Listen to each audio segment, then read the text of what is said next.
I came home for Thanksgiving. The house was empty, except for my husband's stepfather in a rocking chair. A note said, "Gone on a cruise with my ex. You'll stay home and take care of stepdad, he needs you." The stepfather opened one eye and said, "Shall we begin?" I nodded. 4 days later, my husband was begging. The note trembled in my fingers as the blood drained from my face. Gone on a Caribbean cruise with Hannah.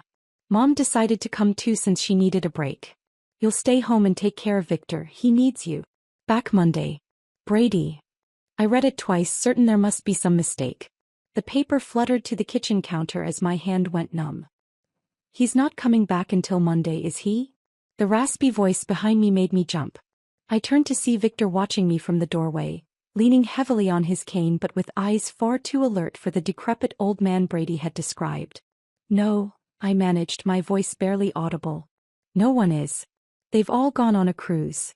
Victor nodded slowly as if he'd expected this exact scenario. "Left you with the dirty work, didn't they?" Classic Brady move. I had arrived at the Mitchell family home just 30 minutes earlier, my car packed with gifts and ingredients for Thanksgiving dinner. The silent house should have been my first clue. No delicious aromas of roasting turkey, no football game blaring from the living room television, no cheerful greetings. Instead, I found only an unheated house and Brady's stepfather sitting alone in a rocking chair, looking at me with those uncomfortably perceptive blue eyes. "I don't understand," I said, sinking into a kitchen chair. "We've been planning this Thanksgiving dinner for months. His mother was supposed to host. Everyone was coming."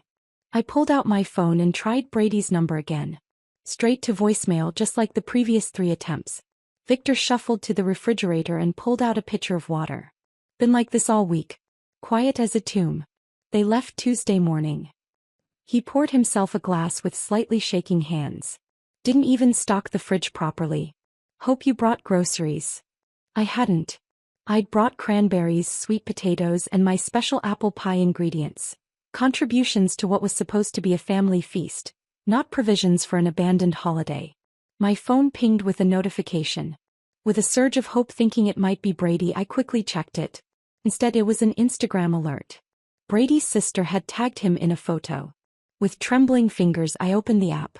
The image knocked the wind from me. Brady standing on a cruise ship deck, his arm around a young blonde woman I recognized as Hannah, his work colleague he'd mentioned increasingly often these past months. They were holding champagne flutes, toasting the camera. The caption read, #New Beginnings Caribbean Getaway with at Brady Mitchell and Family. Family. The word stung like salt in an open wound. I scrolled through more photos.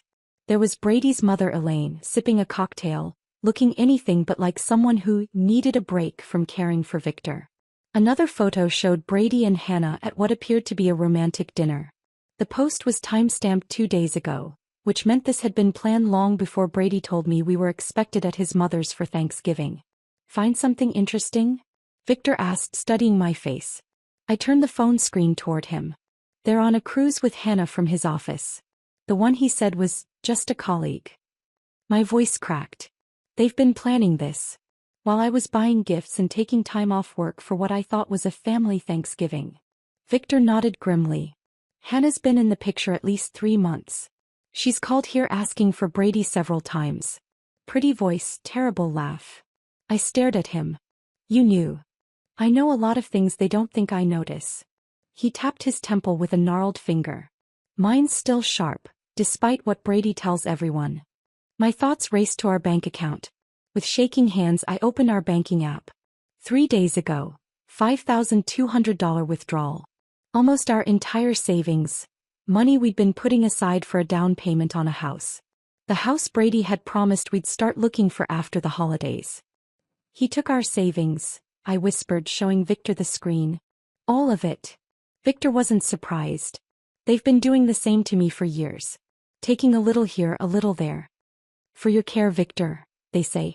Meanwhile, the heat's turned down to save money, my medications are sometimes delayed, and Elaine buys herself another designer purse." I felt sick. This wasn't just about a ruined Thanksgiving or even the betrayal of an affair. This was calculated abandonment.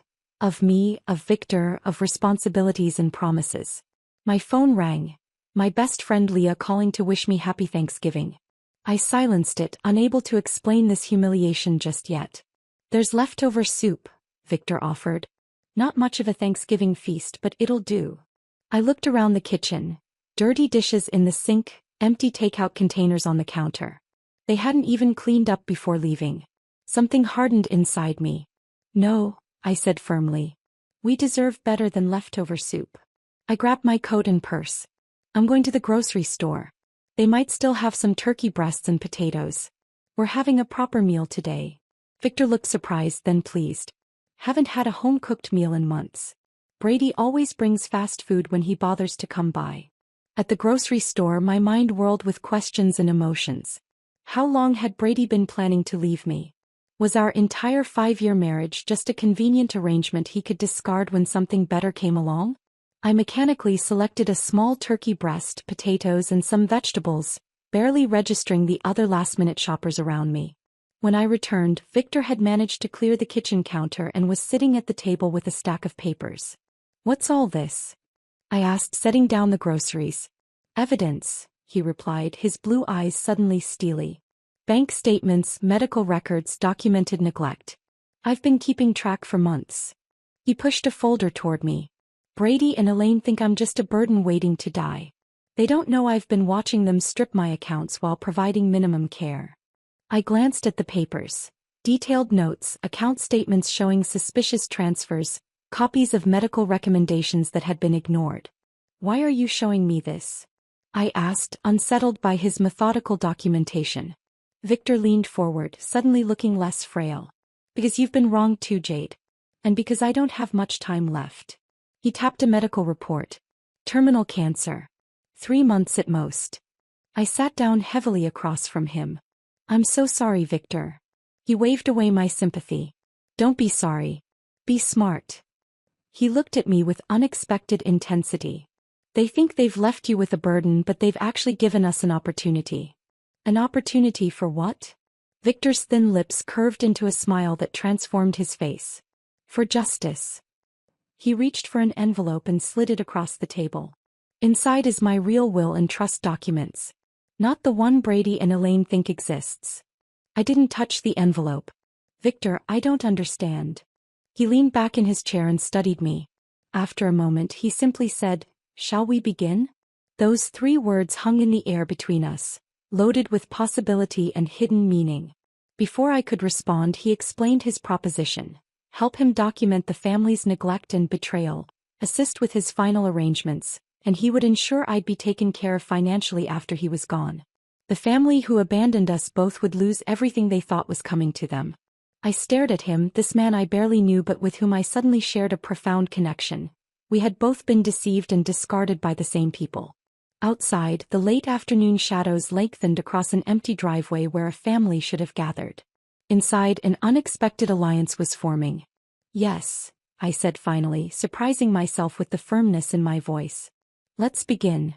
After our agreement, Victor sank back in his chair, exhaustion evident in the slump of his shoulders.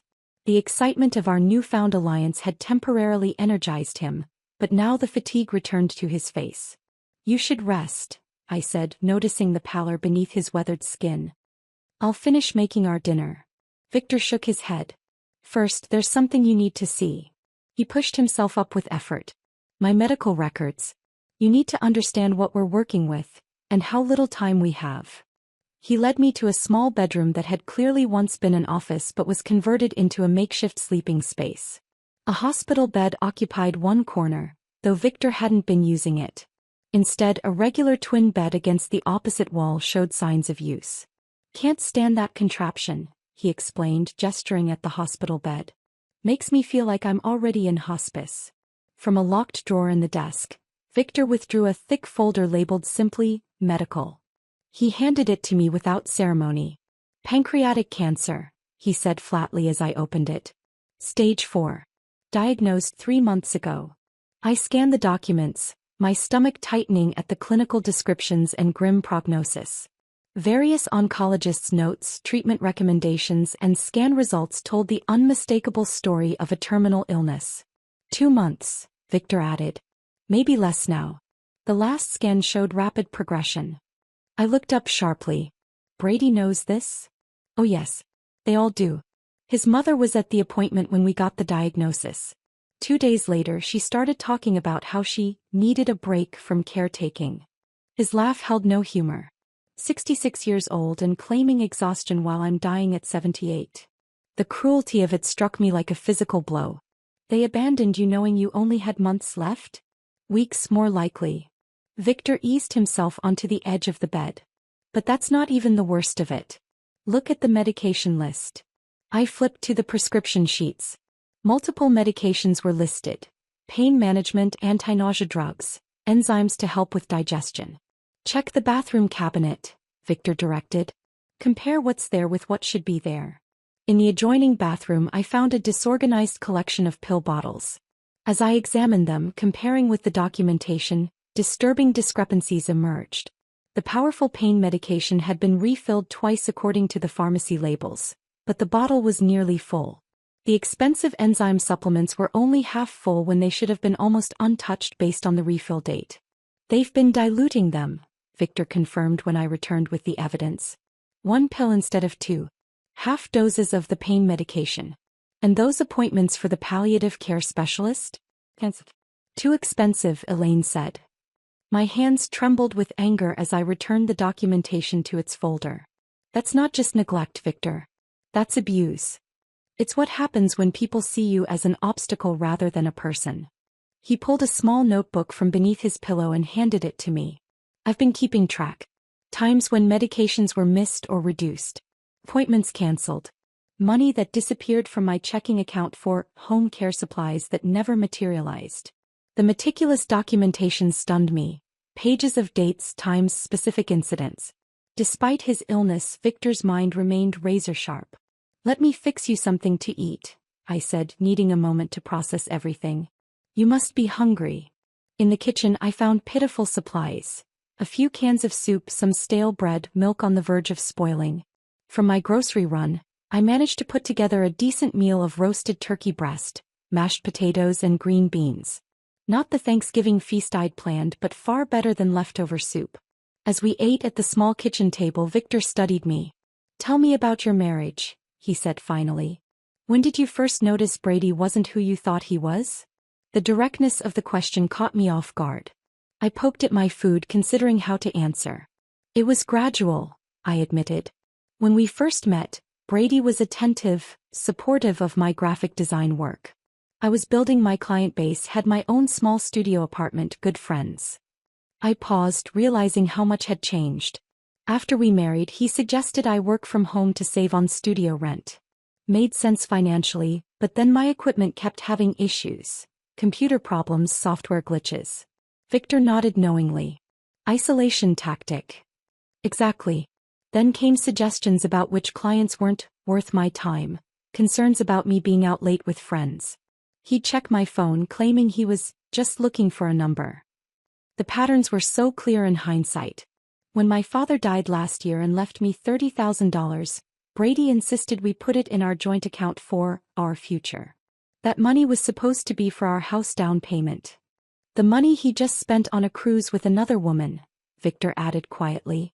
I set down my fork, appetite gone. 6 years of my life. And now I find out he's been planning to leave me while spending our savings on his co-worker. People like Brady and Elaine see relationships as transactions, Victor said. I learned that too late with her. I was already successful when we met, widowed with a comfortable portfolio from my banking career. She was charming, beautiful, and Brady was just a teenager who seemed to need a father figure. He sighed heavily. After we married, things changed. Expenses increased, justified as living the life we deserve. When I tried to maintain some financial boundaries, I became the villain. Stingy, controlling, not really committed to the family. That sounds familiar, I murmured. After dinner, Victor led me to his study. A small room Brady's mother had converted to a meditation space, but that still held Victor's desk. Help me with the painting, he requested, pointing to a mediocre landscape on the wall. Behind it was not as safe as I expected, but a loose panel in the wall. Victor removed it and pulled out a weatherproof document case. My real assets, he explained, spreading the contents across the desk. Investments Elaine knows nothing about. Property in Vermont. accounts in the Cayman Islands from my banking days. I stared at the documents in shock. The amounts were substantial. Well over $3 million in assets entirely separate from what the family could access. Brady and his mother have been siphoning from my known accounts for years, Victor explained. But this they can't touch. I made sure of it. He pointed to a property deed. This house. It's not in my name or Elaine's. It's owned by one of my holding companies. They think they're inheriting it. They're not. Does Brady know any of this? I asked, stunned by the extent of Victor's hidden wealth. Not a cent. Even my attorney doesn't know the full picture. Only my financial advisor in Boston, and he's been sworn to secrecy. Victor's eyes held a fierce determination I hadn't seen before. I always knew Brady's true character. He's just like his mother, charming to your face while reaching for your wallet. I just never thought he would do the same to his wife. The next morning brought another development. A discreet visit from Patricia Winters, Victor's attorney. A stern woman in her 60s with impeccable silver hair and penetrating green eyes. She arrived carrying a briefcase full of legal documents. "So you're the abandoned daughter-in-law," she said, assessing me with a frank gaze. "Victor called me last night. Said you were an unexpected ally." Over coffee, Patricia laid out what Victor had been working on legally, documenting the neglect, changing his will, and creating financial structures that would be ironclad against challenges. "We need to finalize several documents," Patricia explained. "Transfers that need witnessing, medical powers of attorney, final amendments to the will." I offered to help organize the evidence Victor had collected.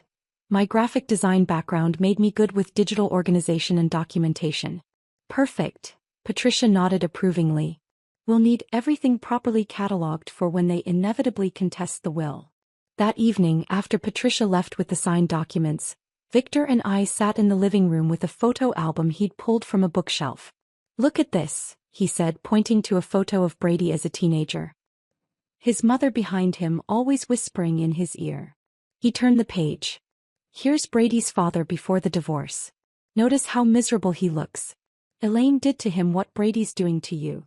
Page after page revealed patterns I recognized from my own marriage. Subtle control, financial manipulation, the caring facade that dropped when money was involved. "It's like seeing my own life from the outside," I whispered. Victor nodded, understanding in his tired eyes. "That's why we need to stop them now. Before they do this to someone else." In that moment, our alliance solidified into something deeper than convenience or mutual benefit. We were two people who had been betrayed by the same family, now united in seeking justice. "We're not just getting revenge," Victor said, closing the album gently. "We're making things right." I reached over and squeezed his thin hand. "Yes. For both of us." The next morning I woke with renewed purpose. Victor and I had stayed up late strategizing, and now it was time to put our plan into action. After checking on Victor, who was having a relatively good day despite his condition, I made a quick breakfast and laid out our priorities. "First," I said, pouring him a cup of tea, "we need to establish the narrative of your rapid decline." Victor nodded. Patricia mentioned her brother owns a medical supply company. He might be willing to help discreetly. One phone call later and Patricia's brother James was on board. By noon he arrived in an unmarked van with everything we needed. An oxygen tank, non-functioning but visually convincing, for stands, monitors with detachable leads, and even a collection of empty medication vials with realistic-looking labels. "Medical theater," James called it with a wink as he helped us transform Victor's bedroom into what looked like an intensive home care setup. "Used to stage medical dramas sometimes. Never thought I'd be using my props for real-life drama." With Victor's direction, I arranged the equipment for maximum visual impact. The oxygen tank prominently displayed, for stand positioned by the bed, various monitoring devices arranged on the bedside table. I made the bed with hospital-grade sheets Patricia had also provided, completing the illusion of serious medical intervention. "Now for the photographic evidence," I said, taking out my phone. Victor settled into bed, coaching me on how to make him appear worse than he was. "Shadows," he instructed. "Lighting from above will deepen the hollows of my face." He removed his glasses, making his eyes appear sunken, and mussed his thin hair. With minimal theatrical makeup skills from my college days, I accentuated the pallor already present in his complexion. The transformation was startling. In the photos, Victor looked like he was actively dying. Far worse than his actual condition, though that was serious enough. "Tao Yu," Victor directed. "You need to look exhausted, overwhelmed." I removed my makeup, tousled my hair, and put on an oversized sweater that made me appear smaller, more vulnerable. Victor took several photos of me seemingly asleep in the uncomfortable chair beside his bed, others of me preparing medications with a worried expression. "Perfect," he said, reviewing the images. "Who's our target for these?" "Brady's sister Melissa," I replied. "According to your phone, she's the only one who's texted to check on you since they left." I crafted a carefully worded message to accompany the photos. "Victor had a difficult night. Fever spiked to 102. Managing pain as best I can. We'll keep you updated." Direct, clinical, but with an undertone of concern that would trigger either guilt or at least interest. Melissa replied within minutes. "Oh no. Poor Uncle Victor. Keep me posted." "Hook set," Victor murmured when I showed him the response. Next came my most difficult performance yet. I called Brady's phone, knowing he wouldn't answer but that his voicemail would record my message. Victor activated the recording app on his phone to preserve my side of the conversation. "Brady, it's me again," I said, injecting controlled panic into my voice. "Victor's condition is deteriorating faster than expected. The hospice nurse is concerned about his breathing. Please call me back as soon as you can." I paused, then added with just the right tremor, "I really need your support right now." I made similar calls every few hours, each message increasingly urgent, each carefully recorded. Between calls, I created a detailed medical log with fictional but realistic episodes. Temperature spikes, pain breakthrough, respiratory difficulties. I backdated some entries to create a consistent narrative of decline beginning before they even left on their cruise. "You should have been an actress," Victor commented as I showed him the log. "I prefer to think of it as creative nonfiction," I replied with a grim smile. "Every good story needs documentation." Around 4 that afternoon, our planning was interrupted by a knock at the door. I opened it to find an elderly woman holding a covered casserole dish. "I'm Edith Peterson from next door," she announced. "Thought you might need some dinner. Looking after Victor is a full-time job, I imagine." I invited her in, grateful for both the food and the unexpected opportunity she presented. Over coffee, Mrs. Peterson revealed herself as a potential goldmine of information and support. "Been watching that family for years," she confided, lowering her voice as though Victor might overhear from his bedroom, though he was actually resting. "The way they treat that poor man. Your husband is no better than his mother, if you don't mind my saying so." "I don't mind at all," I assured her. "I'm discovering exactly what kind of family I married into." Mrs. Peterson patted my hand. "Victor was so good to that boy, you know. Paid for his college, bought him his first car. And how does Brady repay him? By taking off on vacation while his stepfather is dying." I let my genuine anger and hurt show. "They left me a note. Just a note telling me to take care of him." "Shameful," Mrs. Peterson declared. "Absolutely shameful. You know, the whole neighborhood has noticed. Last month, when Victor fell in the yard, it was my Harold who helped him up. Brady was inside watching football, ignored our knocks completely. By the time she left, Mrs. Peterson had promised to spread the word among the neighbors that Victor needed support and visitors while his family was selfishly gallivanting in the Caribbean. I carefully documented her statements and the date of her visit. Over the next 2 days, 5 more neighbors visited, each with their own stories of witnessing Brady's neglect of Victor. Each visit strengthened our case and provided additional witnesses to both Victor's apparent decline and the family's absence during what they believed to be his final days. On Saturday morning, Patricia returned with the final documents for the asset transfers. We drove Victor to the local bank where he'd been a customer for over 30 years. The manager, Mr. Collins, greeted him warmly. "Victor, good to see you out and about. How are you feeling?" "Getting my affairs in order, Richard," Victor replied, his voice deliberately weaker than usual. "Memory still sharp, even if the body's failing." In the privacy of the manager's office, Victor officially transferred control of his hidden assets to a series of trusts that would benefit me and several elder care charities. Mr. Collins watched with sympathy as Victor's shaking hand signed each document. "Your stepson was in last week," the manager mentioned casually as we completed the paperwork. asking about your accounts. I reminded him that without proper authorization. Victor smiled thinly. Always planning ahead, that boy.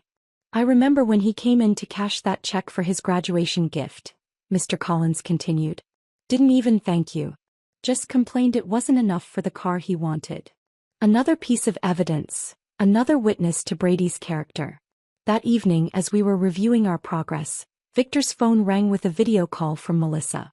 We quickly put our plan into action, arranging Victor in bed surrounded by medical equipment, an oxygen cannula in his nostrils. I mussed my hair and pinched my cheeks to bring a stressed flush to my face. When I answered the call, the camera showed me first, looking exhausted. Oh, Jade, Melissa gasped. You look terrible. Is everything okay? Managing, I said simply, turning the phone toward Victor, who gave an Oscar-worthy performance of semi-consciousness, his breathing deliberately labored. Uncle Victor? Melissa called. It's Melissa. Can you hear me? Victor's eyes fluttered weakly. Melissa, he whispered. That you, sweetheart? The concern in Melissa's voice sounded genuine, but what came next revealed her true priorities. Should we come home early? Is he going to make it until Monday? I turned the camera back to my face. It's hard to say. The hospice nurse thinks his systems are shutting down. If you want to say goodbye. Let me talk to Brady and Mom, she said quickly. The thing is, these tickets were non-refundable and Mom's been so stressed lately. I nodded understandingly while fighting back genuine disgust. Of course, it's just that Victor keeps asking for Brady. In his more lucid moments. I'll tell him to call, Melissa promised. As soon as they get back from their shore excursion. After ending the call, Victor sat up and removed the oxygen cannula. Did you record that? I held up my other phone, which had captured the entire conversation. Every word. Victor's smile was satisfied but tinged with genuine sadness. My family weighing their cruise tickets against saying goodbye to me. I knew it would happen exactly like this. I sat on the edge of his bed, suddenly emotional. I'm sorry, Victor. He shook his head. Don't be. Their true colors needed to be revealed. He reached for my hand. You know what the strangest part is? These past few days with you, with someone who actually cares, have been better than months with them. We sat in companionable silence, contemplating what we had set in motion and the final steps yet to come. Our counterattack was fully underway, the trap nearly set. Now we just needed to spring it at precisely the right moment. Sunday morning dawned with a subtle shift in the atmosphere. As I brought Victor his morning tea, I noticed his hands trembling more than usual, a bluish tint around his lips that hadn't been there before. You don't have to pretend for me, I said softly, helping him sit up. You're really not feeling well today, are you? Victor's smile was thin but genuine. Ironic, isn't it? After all our play acting, the real thing sneaks up on us. I called the hospice nurse who had been making weekly visits before the family left. She promised to come by that afternoon but advised me on managing his comfort in the meantime. This wasn't acting anymore. Victor was actively declining and a rush of protectiveness swept over me. Our revenge scheme suddenly felt secondary to ensuring his comfort and dignity. What would you like for breakfast? I asked, trying to maintain normalcy. Peaches, he said, surprising me. Fresh peaches with cream. My late wife Martha used to prepare them every Sunday morning. The request sent me to 3 different grocery stores before finding decent peaches in November. When I returned and prepared them as he described, sliced into perfect crescents with a dollop of whipped cream, Victor's eyes misted over at the first bite. Just like she used to make, he whispered. No one's bothered to remember such things about me in years. Throughout the day, I found myself doing things not for our plan but simply for Victor's comfort. Adjusting his pillows, reading aloud from his dog-eared copy of Raymond Chandler's The Big Sleep, playing the classical music he mentioned enjoying. The genuine care that had developed between us over our short time together surprised me with its intensity. You know, Victor said during a lucid moment that afternoon, I haven't been treated with such kindness since Martha died 12 years ago.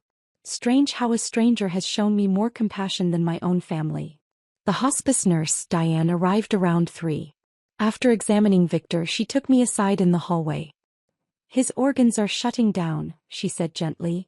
It's happening faster than we anticipated. I'd say he has hours, maybe a day at most. Though I'd known this was coming, the news hit me harder than expected. Should I call the family? I asked, suddenly uncertain about our elaborate plan. Dan shook her head. At this point it should be about his comfort, not theirs. If they've chosen not to be here. She left the rest unsaid. After she left, I sat beside Victor, who had overheard everything despite our hushed voices. Don't call them, he said firmly. They made their choice. But we do need to finalize some matters. He reached for my hand. Call Patricia. Tell her it's time for the final steps. Patricia arrived within the hour, bringing a notary named Thomas with her. Victor was remarkably alert as they entered, as if summoning his remaining strength for this last important task. Are you sure you're up to this? Patricia asked, concerned by his appearance. More certain than ever, Victor replied. Death has a way of clarifying priorities. They finalized the last paperwork, documents that officially transferred control of his assets to me as trustee, with specifications for charitable donations to elder abuse prevention organizations. The new will explicitly mentioned Brady's abandonment as the reason for his disinheritance. Now for the letter, Victor said after signing the last document. Patricia set up her tablet to record as Victor dictated a message to be read to the family after his death. What emerged wasn't the angry condemnation I might have expected, but something far more powerful. Our expression of profound disappointment and the deep pain of being treated as a burden rather than a father. To my family, he began, his voice gaining strength with each word. By the time you read this I will be gone. Not that my presence or absence seemed to matter much to you in recent years. He detailed specific instances of neglect without accusation, simply stating facts. Holidays spent alone while they vacationed, medical appointments cancelled for convenience, overheard comments about waiting for the old man to die. I don't write this from anger, he continued, but from a place of clarity that comes when one faces the end. The greatest pain in life is not illness or even death, but the realization that those you loved saw you only as an obligation, a task to be managed, an inconvenience to be tolerated. By the time he finished, even Thomas the notary, a professional who must have witnessed countless wills and final messages, was discreetly wiping his eyes. Patricia, despite her usual stoic demeanor, reached for Victor's hand. We'll make sure they hear every word, she promised. After they left, Victor asked for his old video camera. They might question my mental capacity, he explained. I want to record my testimony while I'm clearly lucid.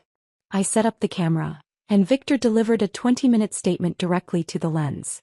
He was remarkably composed, methodically describing years of gradual neglect and his decision to leave his estate to me.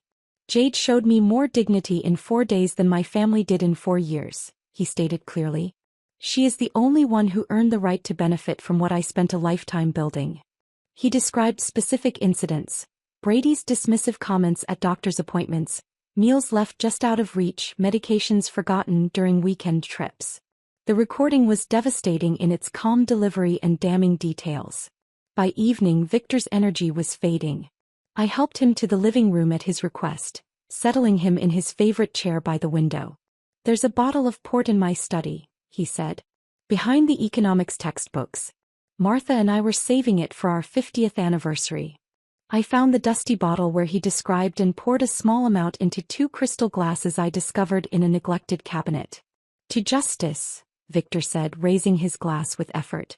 To dignity, I added. We sat together as darkness fell, Victor occasionally dozing while I read to him from his favorite book. He spoke intermittently about Martha, about his early career, about trips they had planned but never taken. Not once did he mention Brady or his mother. Around midnight I noticed his breathing had changed. I set my book aside and simply held his hand. There was no drama, no last-minute revelations or deathbed confessions. Victor simply slipped away, his hand growing cool in mine as his breathing gradually stopped. For a long moment I sat motionless, tears streaming down my face. The man I'd known for only 4 days had somehow become important to me beyond our mutual desire for justice. In caring for him I'd found a strength and clarity I didn't know I possessed. At dawn I called Diane, the hospice nurse, who arrived promptly to confirm what I already knew. She seemed surprised by how peaceful Victor appeared. Many terminal patients show signs of distress, she commented. He looks like he simply fell asleep. He did, I said quietly. Reading Raymond Chandler and drinking 50-year-old port. After Diane made the official pronouncement, I called the funeral home Patricia had recommended. 2 somber men arrived within the hour to collect Victor's body. One of them knew Victor from community functions and expressed genuine condolences. He was a good man, he said. Always generous with the fundraisers. Once they left, the house felt suddenly empty. I allowed myself a few moments of genuine grief before focusing on the next phase of our plan.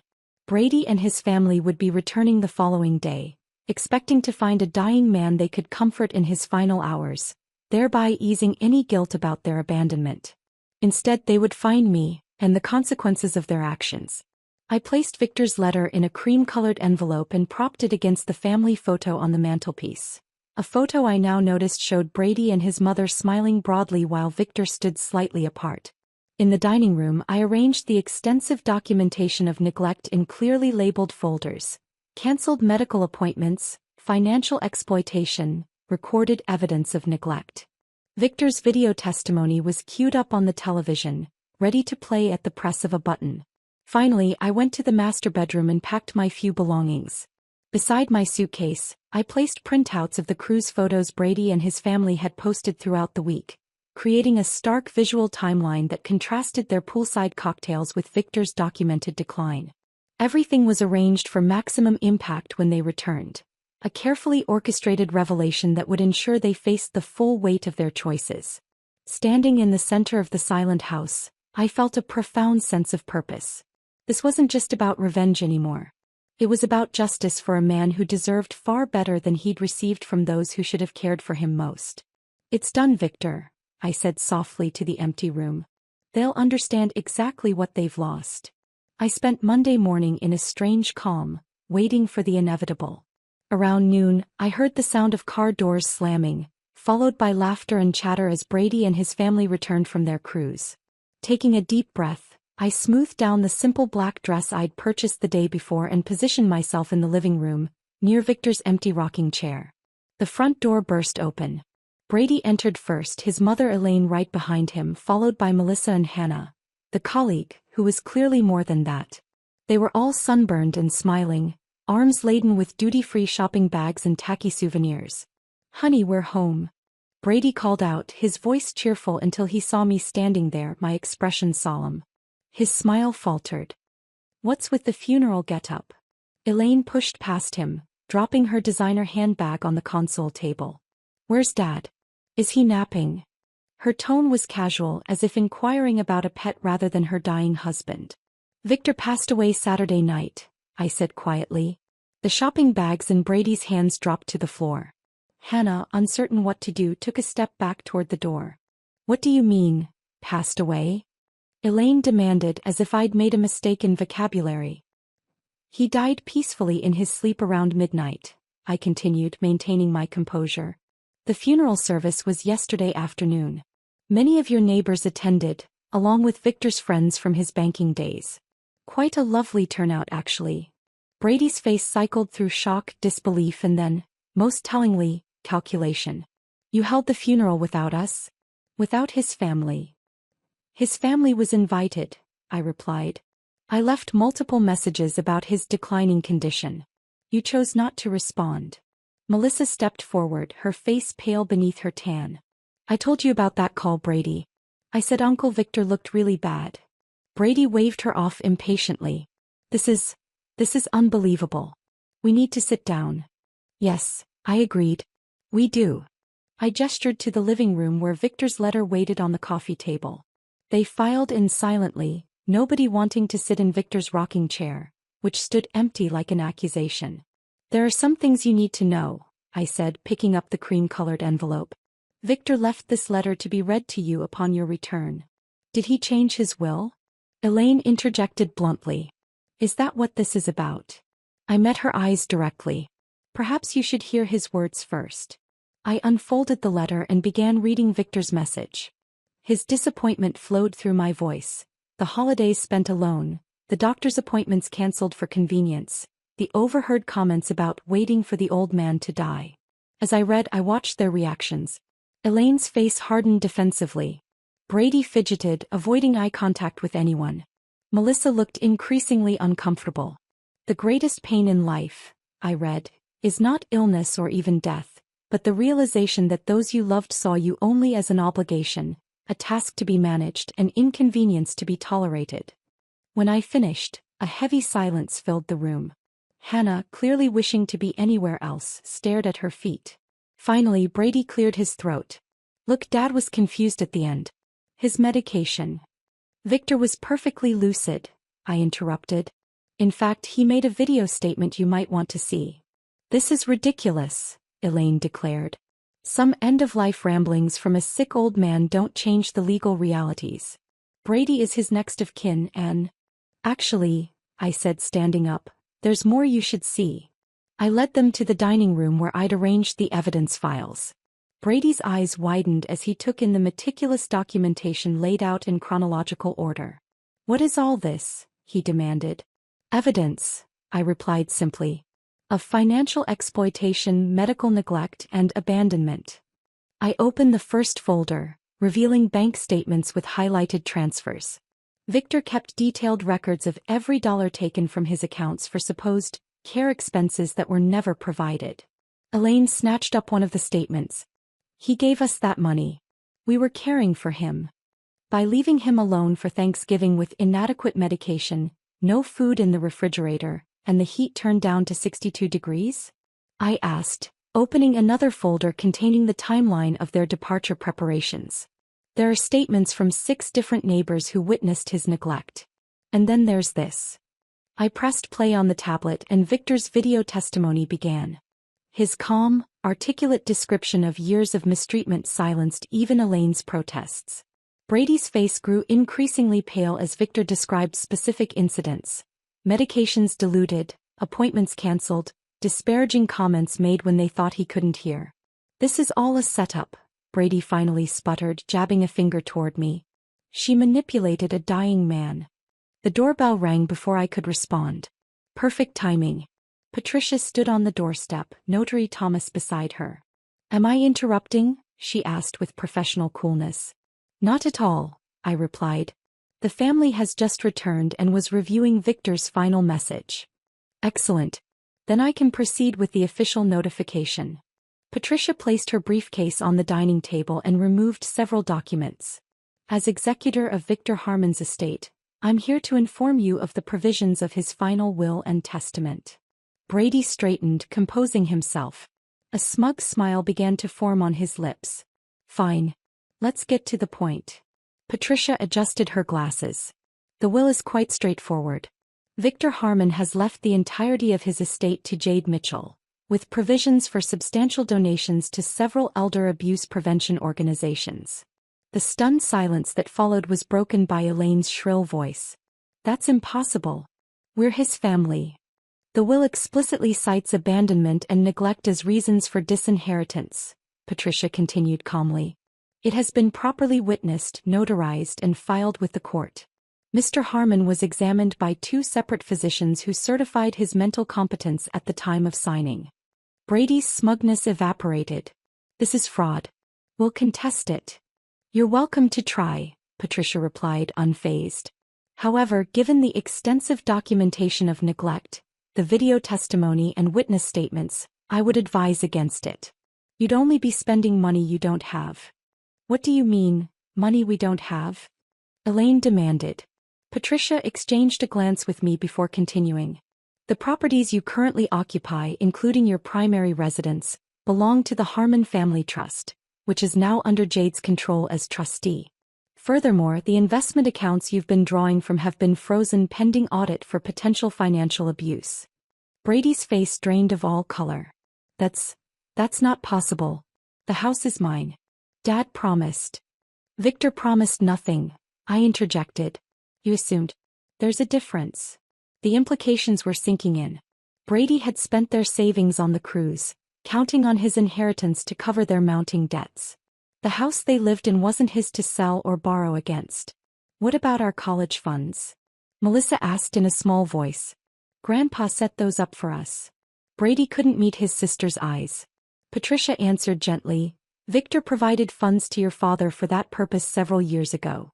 However, those accounts were never established. Melissa turned to Brady, horror dawning on her face. You spent our college money? The family erupted into accusations and denials. Hannah quietly slipped out the front door, escaping the implosion. I let the chaos continue for a few minutes before stepping away to retrieve my suitcase from the bedroom. When I returned, Brady followed me into the hallway, his demeanor completely transformed. "Jade, please," he begged, his voice breaking. "We can work this out. I made a mistake with Hannah. It didn't mean anything. We can start over. I'll change, I promise." I looked at this man I had once loved, seeing him clearly, perhaps for the first time. Behind the handsome features and practiced charm was someone who had never truly cared for me, or anyone but himself. Calmly, I removed my wedding ring and placed it in his palm, followed by the keys to our apartment. "You left him to die," I said quietly. "Now you get nothing, including me." I walked toward the door, suitcase in hand. Brady's pleas turned to threats as he followed me. "You won't get away with this. I'll fight it in court. You manipulated a sick old man." At the doorway I turned back briefly. "Everything was done legally. You taught me one valuable lesson in our marriage, Brady. Always keep receipts." I stepped outside into the bright November sunshine. Behind me, I could hear Brady's continued protests and Elaine's angry voice demanding Patricia explain how this could happen. But those voices were already fading, becoming part of a past I was leaving behind. Patricia had arranged for a room at a quiet hotel while I figured out my next steps. As I placed my suitcase in the trunk of my car, Mrs. Peterson appeared on her porch across the street. She gave me a knowing nod and a small wave. I waved back, feeling a surprising lightness despite the emotional weight of the past few days. Victor's final gift wasn't just financial security, though that would certainly help me rebuild my life. The true gift was the clarity and strength I'd found while helping him find justice. As I drove away from the house and the shattered family inside it, I wasn't thinking about revenge or even vindication. I was thinking about second chances, about honoring Victor's memory by living well, and about the unexpected bond that had formed between two people who'd been discarded by those who should have cared for them most. Victor had found peace. Now it was my turn to do the same. Thank you for staying with this story until the end. My favorite moment was when Victor shared his cherished port wine saved for an anniversary he never reached. Such bittersweet dignity in that glass. Which scene touched your heart most deeply? I treasure every comment sharing your thoughts. Subscribe for more stories where justice finds its way to those who deserve it most.